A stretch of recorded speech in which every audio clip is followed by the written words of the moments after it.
হচ্ছে গান্ধীজিকে কে মেরেছে, কেন মেরেছে। তাহলে পরে ইতিহাসে এটাও পড়ানো হোক, এক দেশ এক নিশান এক বিধান এক প্রধানের প্রবক্তা শ্যামাপ্রসাদ মুখার্জিকে কে মেরেছে, কারা মেরেছে, কেন মেরেছে, কিসের। ডক্টর শ্যামাপ্রসাদ মুখার্জির জীবনী নিয়ে তুই কতটা জানিস?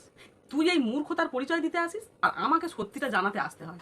নাহলে আমার কোনোভাবেই রুচিতে, মানে আমার রুচিতে বাদে তোর ওই ভিডিও নিয়ে তুলে ধরে আমার ভিডিও করতে, জানিস তো? তুই কার সম্বন্ধে কথা বলছিস? ডক্টর শ্যামাপ্রসাদ মুখার্জির নিয়ে তুই কতটা জানিস?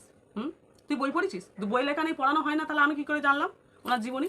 1953 সালে 11ই মে 370 ধারাকে অমান্য করে উনি জম্মু অ্যান্ড কাশ্মীরে প্রবেশ করতে চান এবং উনি অ্যারেস্ট হন। কাশ্মীরের সরকার ওনাকে শ্রীনগরের একটা জেলে রেখে দেন এবং ওনার মৃত্যুকে ঘিরে বিশাল বড় একটা কাহিনী আছে, সেটাও আমি তোকে বলতে পারি বা এই ভিডিওর মাধ্যমে বলতে পারি। কিন্তু তুই জানিস না, না জেনে শুনে কেন কথা বলতে আসিস? হ্যাঁ, ডক্টর শ্যামাপ্রসাদ মুখার্জির মৃত্যু হয়েছিল 1953 সালে 23শে জুন।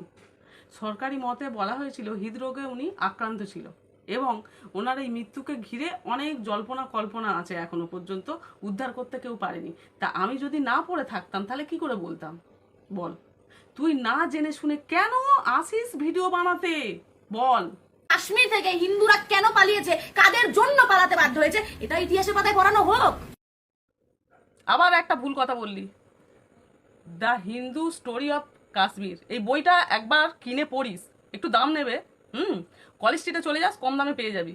এইচ হুইলসন, মানে হুইলসন ইনি লিখেছেন আর কি, বুঝেছিস? ব্রিটিশ ছিলেন কিন্তু আমাদের কলকাতায় বিশ্ববিদ্যালয়ে উনি কিন্তু অনেক বছর, মানে লাস্ট জীবনে উনি সংস্কৃতের অধ্যাপক ছিলেন, বুঝেছিস? আরও জীবনী আছে ওনার, যাই হোক গে। তা তোকে বলার মতো আমার প্রয়োজন নেই, তুই তো নামই শুনিসনি হয়তো, বুঝেছিস? তুই আগে ভালো করে এগুলো নিয়ে বিশ্লেষণ করবি, বিবেচনা করবি, গবেষণা করবি, তারপর তুই কিন্তু ভিডিও বানাবি, বুঝলি টুম্পা?